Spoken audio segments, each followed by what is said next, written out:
Thinking like, what is education? Like, you're basically downloading data and algorithms into your brain, and it's actually amazingly bad in conventional education, because like it shouldn't be like this huge chore. So you're making it way better. First of all, you don't need college to learn stuff, okay? Everything is available basically for free. You can learn anything you want for free. It is not a question of learning. If somebody is doing something that is useful to the rest of society, I think that's a good thing. Like, it doesn't have to change the world. Like, you know, if you're doing something that has high value to people, and frankly, even if it's something, if it's like just a little game, or, you know, some improvement in photo sharing or something, if it has a small amount of good for a large number of people, I think that's fine. Like, stuff doesn't need to be changed the world just to be good. With respect to education, I think in general, some things that we could do to make it more compelling would be to explain to children why we are teaching a particular subject. The human mind has evolved to really forget anything that it deems unimportant. Well, you got to learn about things somehow. So reading a broad range, just really read it. You know, at one point when I was a kid, I read through the encyclopedia, so that was pretty helpful. And there are also things I didn't even know existed, a lot. So obviously, There's no need even to have a college degree at all, or even high school. I mean, if somebody graduated from a great university, that may be an indication that they will be capable of great things, but it's not necessarily the case. You know, if you look at, say, people like Bill Gates or Larry Ellison, Steve Jobs, these guys didn't graduate from college. But if you had a chance to hire them, of course, that would be a good idea. So, you know, just looking just for evidence of exceptional ability. And if there's a track record of exceptional achievement, then it's likely that that will continue into the future. There are definitely some good schools out there, but I think some of the mistakes, at least in my opinion, that I see being made in education is teachers do not explain why kids are being taught a subject. You know, just sort of get dumped into math and like, well, why are you learning math? What's the point of this? This seems like some, you know, for some people, like maybe it's like, I don't know why I'm being asked to do these strange problems. But you know, the why of things is extremely important, because you know our brain has evolved to discard information that it thinks has no relevance.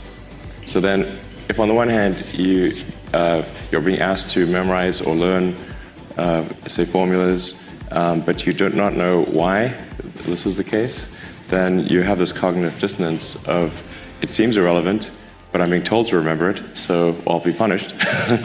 so I better remember it. But so the why of things is very important, and then being able to, and then picking kind of a problem, and then using various educational tools to solve that problem, like using math or physics or economics to solve that problem, is far more engaging than teaching the tools. But I think, well, people do not think critically enough. I mean, critical thinking is a skill in short supply, where people take too many things they assume too many things to be true without sufficient basis in that belief. So it's very important that people closely analyze what is supposed to be true, and try to build up, try to say, let's analyze things from first principles, not by analogy or not by convention. If you assume things are true by convention, which is actually what most people do, then it's difficult to gain insight into how things can be bettered. So, you know, in any argument or any sort of train of thinking, You want to make sure that the underlying premises are valid and applicable, and then in reaching a conclusion, that the conclusion you're reaching is necessarily driven by the underlying premises and the interconnection between those premises. That may seem like a really simple thing to say, but most people don't do that. So it's really the foundation of rational thought. A university education is often unnecessary. That's not to say it's unnecessary for all people, but I think you probably learn about as much, or the vast majority of what you're going to learn there in the first 2 years, and most of it is from your classmates. Because you can always buy the textbooks and just read them. Like, nobody's stopping you from doing that. Or go online. Or go online. Yeah. Now for a lot of companies, they do want to see the completion of the degree, because they're looking for someone who's going to persevere and see it through to the end, and that's actually what's important to them. So it really depends on what somebody's goal is. If the goal is to start a company, I would say no point in finishing college. And it shouldn't be that you've got like these grades where people move in lockstep. And so everyone goes through, goes like normally, we'll go through English, math, science and so forth from like 5th grade to 6th grade to 7th grade, like it's an assembly line. But people are not objects on an assembly line. That's a ridiculous notion. People learn and are interested in different things at different paces. So you really want to disconnect the whole grade level thing from the subjects. Allow people to progress at the fastest pace that they can or are interested in each subject. It seems like a really obvious thing.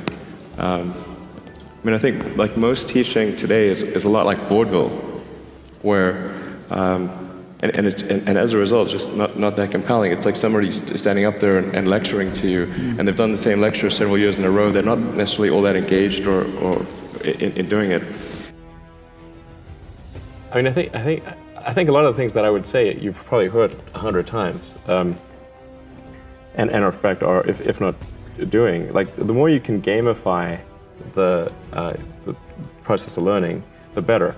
Like, for my kids, I do not have to encourage them to play video games. Yeah. Okay, Yeah. I have to like pry them from their hands, like crack. Yes, Yeah. yes. It's like, drop that crack needle. Yeah, yeah. You have that problem at your house too. Yeah, Yes, exactly. The crack is addictive. Yeah. So it's it's to the degree that you can make somehow learning like a game, but then it's better. Well, you have to say, like, people, I think, don't stand back and say, well, why are we teaching people these things? And we should tell them probably why we're teaching these things. Because a lot of kids just in school kind of puzzled as to why they're there. And I think if you can explain the why of things, then that makes a huge difference to people's motivation. Yeah. Then they understand purpose. Yeah. So I think that's pretty important, and just make it entertaining. But I think just in general, like, conventional education should be massively overhauled, and I'm sure you very much agree with that. There is a value that colleges have, which is like, seeing whether can somebody work hard at something, including a bunch of sort of annoying homework assignments, and still do their homework assignments, and kind of soldier through and get it done. That's like the main value of college. And then also, if you probably want to hang around with a bunch of people your own age for a while instead of going right into the workforce. So I think colleges are basically for fun and to prove you can do your chores, but they're not for learning. So if you explain the why a subject is being taught, that will then establish relevance, and it's much more likely to result in motivation for kids.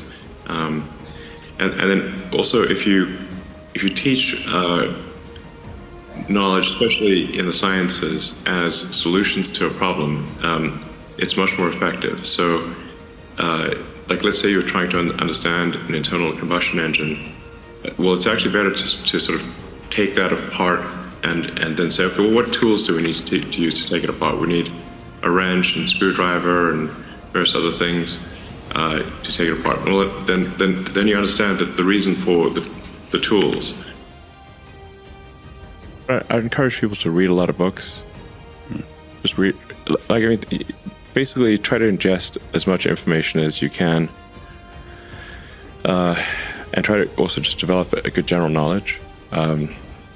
So you at least have like a rough lay of the land of the knowledge landscape. Like, try to learn a little bit about a lot of things. Because you might not know what you're really interested in. How would you know what you're really interested in if you at least aren't like doing a peripheral exploration of broadly of the knowledge landscape? And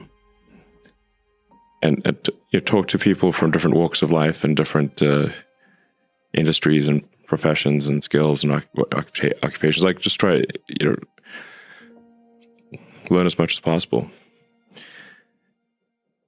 Man's search for meaning. But just generally, like I said, I would encourage people to read broadly in many different subject areas, and then try to find something where there's an overlap of your talents and what you're interested in. So people may be good at something, or they may have skill at a particular thing, but they don't like doing it. Mm-hmm. So you want to try to find a thing where that's a good combination of the things that you're inherently good at, but you also like doing. In fact, I wonder, like, sometimes how we can make use of their talents in the best way, because I think we're often not using their talents in the best way.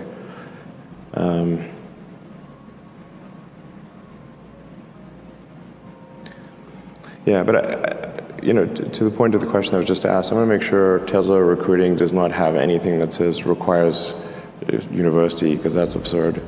But there is a requirement of evidence of exceptional ability. Like, you just can't, if you're trying to do something exceptional, they must have evidence of exceptional ability.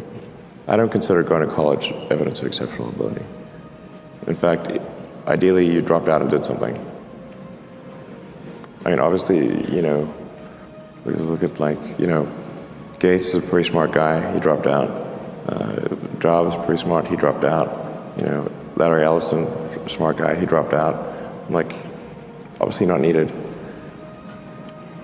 So, did Shakespeare even go to college? Probably not.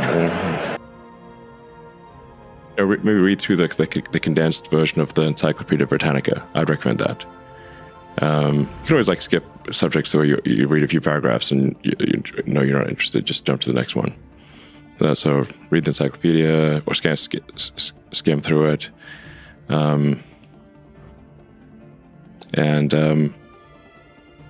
But I put a lot of stock and certainly have a lot of respect for someone who puts in an honest day's work to do useful things. And just generally to have not a zero-sum mindset, or have more of a grow the pie mindset. If you sort of say, when I see people perhaps including some very smart people kind of taking an attitude of doing things that seem morally questionable, it's often because they have at a base sort of axiomatic level a zero-sum mindset, and they, without realizing it, they don't realize they have a zero-sum mindset, or at least they don't realize it consciously. And so if you have a zero-sum mindset, then the only way to get ahead is by taking things from others. As opposed to teaching them without explaining why, and simply teaching them. It's like, instead of teaching to the problem, currently people teach the tool. It would be like having a course on screwdrivers or a course on wrenches, but not understanding why you have a course you're learning about screwdrivers and wrenches. I think this is really quite a fundamental principle that should be applied in education. And I think sometimes we do teach classes that children do not find useful, and where the answer to the why is actually not going to be a very good answer. Most people, I think, do not find advanced mathematics useful and are unlikely to find it useful in their life. or the elements that they do find useful can be taught very quickly as general principles. I also think that critical thinking is something that should be taught to children at a relatively young age, as effectively like a mental firewall, to really think about when somebody tells you something, is it cogent? Is it true? Or what is the probability that it is true? And so that you can be taught to reject things that are untrue or more likely to be untrue, and favor things that are more likely to be true. Critical thinking, I think, is very helpful for people to learn.